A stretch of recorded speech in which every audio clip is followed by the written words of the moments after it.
Fue abatido Chano Arreola, líder del grupo de los Arreola, y las autoridades ya investigan si los agresores fueron de la familia michoacana. Por eso le decimos, queremos la Guardia Nacional, señor López Obrador. Considerado por unos como activista y defensor de comunidades, pero por otros como traidor y cercano a la delincuencia organizada, Crescenciano Arreola, mejor conocido como Chano Arreola, fue asesinado la tarde de este lunes 7 de agosto. Su muerte provocó una fuerte protesta en la Sierra de Petatlán, Morelos, debido a que sus allegados temen que grupos rivales aprovechen el momento para irrumpir en sus comunidades. En este video te platicaré de Chano Arreola y de la difícil pelea por el territorio que sostienen grupos delictivos. Bienvenidos a un video más del Caporal, comenzamos.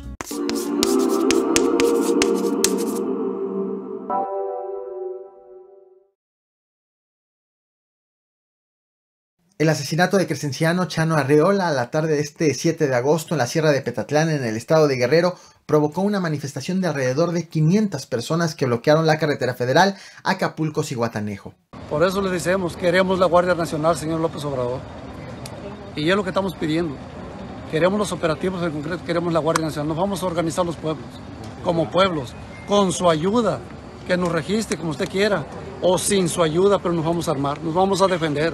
Y queremos llamar a todos los pueblos que nos ayuden. Acabas de escuchar a Víctor Espino Cortés, uno de los manifestantes y vocero de la Unión de Pueblos y Organizaciones del Estado de Guerrero, también conocido por sus siglas como UPOEG. Al fondo se veía la manifestación, los vehículos detenidos, la manifestación que hicieron la tarde del lunes en protesta precisamente por el asesinato de Chano Arreola y de uno de sus trabajadores. Para entender este problema, permíteme hablarte de el Chano Arreola. Crescenciano Arreola fundó en el año 2018 una policía comunitaria en las comunidades de Tecpan y Petatlán. Sin embargo, fue acusado de tener ligas con la delincuencia organizada de esa zona serrana. Una de esas acusaciones provino del hermano de un delincuente abatido por el ejército el 17 de marzo de este mismo año. Pero aquí es en donde me voy a detener para no enredar la historia. Seguramente recuerdas la masacre ocurrida el pasado 10 de diciembre en la comunidad de El Durazno. Sobre este hecho te traje este video a este canal. De hecho, te voy a dejar la liga en la descripción de este video por si quieres todos los detalles. Pero a manera de resumen, en aquella ocasión hombres armados llegaron a la comunidad del Durazno a bordo de aproximadamente 20 camionetas y citaron a los pobladores en un punto de la comunidad para que se reúnan. Y sin embargo, en ese momento había una boda en un pueblo vecino, la mayoría de los habitantes había ido a esa boda, por lo que atendieron el llamado solamente unos cuantos. Y en cuanto llegaron las primeras 7 personas a la cita, fueron recibidos a tiros por quienes convocaron a la reunión, según lo informó la titular, la comisaria de la comunidad, Azucena Rosas. Días después, habitantes de esa comunidad, habitantes del Durazno, culparon a la familia michoacana de la agresión y en específico señalaron a 2 personas, a Orbelín Hernández alias El Gordo y a otro más conocido como El Borrego. Meses después, el 17 de marzo de este 2023, El Gordo fue abatido en un enfrentamiento entre civiles y el ejército en la comunidad del Pescado en Coyuca de Catalán, en donde murieron otras 4 personas identificadas todas como integrantes de la familia michoacana. Así lo identificaron las autoridades. Resulta que El Gordo era hermano de Javier Hernández Peñalosa, quien se ha identificado como comisario del núcleo ejidal Guajes de Ayala, que en un video de Facebook aseguró que existía un pacto de no agresión entre líderes de la familia michoacana con Chano Arreola y acusó a Chano Arreola de haber roto ese pacto, lo cual derivó en la violencia en el Durazno y la eventual masacre. ¿Y qué es lo que pasó? Ustedes desde el 2018 invitaron a la familia michoacana para pelear para Petatlán. Desde esas fechas han vivido en guerra. Desde entonces han llamado a la familia michoacana para allá. Ahorita que hicieron los acuerdos, como todo el tiempo, el viejo chaquetero de Chano nada más no ocupa a quienes llama a los aliados y los quiere votar, darles una patada en el... Y ahorita quiso hacer lo mismo. Esos son los desacuerdos, esas son las desavenencias y de las vidas que se perdieron en el Durazno. Y las madres que lloran estas muertes, la culpa la tiene don Chano y Miguel Ávila por no querer cumplir los acuerdos que hicieron con el señor Pescado. El Pescado al que hace alusión Javier Hernández es Johnny Hurtado Oloscuaga, uno de los líderes de la familia michoacana, Quiero dejar algo muy claro, como en todos los videos que hago sobre lo que ocurre en el estado de Guerrero. Mi recomendación es que duda de todas las versiones que escuchas, la de los habitantes, de los delincuentes, hasta de las mismas autoridades. Yo cumplo con mostrarte todas las voces disponibles involucradas en el conflicto, pero resulta difícil entender hasta dónde llega la mano de la delincuencia organizada. Ahora bien, continúo.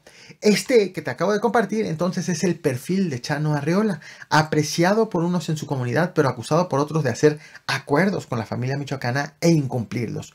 Resulta que la tarde de este lunes 7 de agosto, cuando Chano Arreola y un trabajador estaban juntos, fueron asesinados a tiros. La prensa local difiere en cómo ocurrió esta agresión. Unos dicen que las víctimas iban en cuatrimoto, mientras que otros afirman que los sicarios irrumpieron en un rancho de Chano Arreola.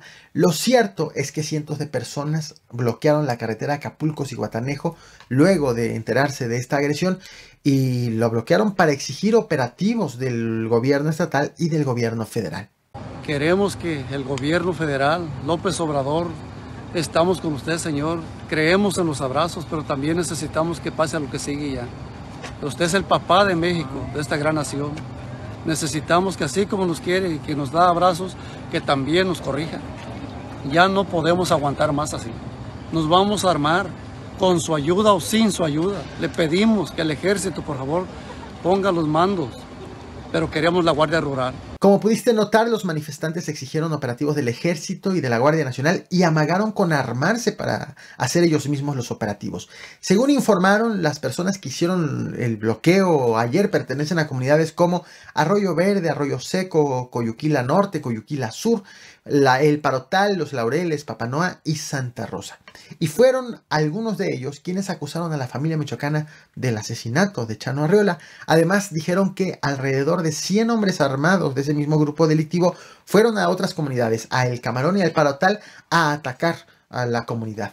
Sin embargo, la protesta de los habitantes también obedece a otra cosa, a que con la muerte de Chano Arreola, grupos antagónicos del crimen organizado, al temor de que grupos antagónicos del crimen organizado entren a sus comunidades y se den brotes violentos, motivo por el cual los pobladores urgen la presencia del Ejército, de la Guardia Nacional y advierten que si no hay apoyo, entonces ellos mismos se van a defender.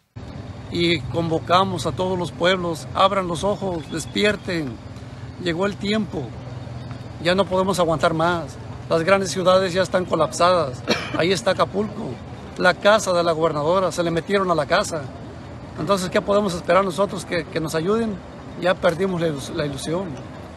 Por eso les decimos, queremos la Guardia Nacional, señor López Obrador. El problema en este lugar está a flor de piel en este momento y hace más complejo otro problema del cual te platiqué en mi último video. Los brotes de violencia al interior del estado de Guerrero, que han alcanzado incluso a personas allegadas a la gobernadora, la morenista Evelyn Salgado. Incluso el vocero de la UPOEG hizo alusión a un evento en donde hombres armados vandalizaron al Palacio de Gobierno en Chilpancingo hace un par de semanas, en donde despacha precisamente la gobernadora.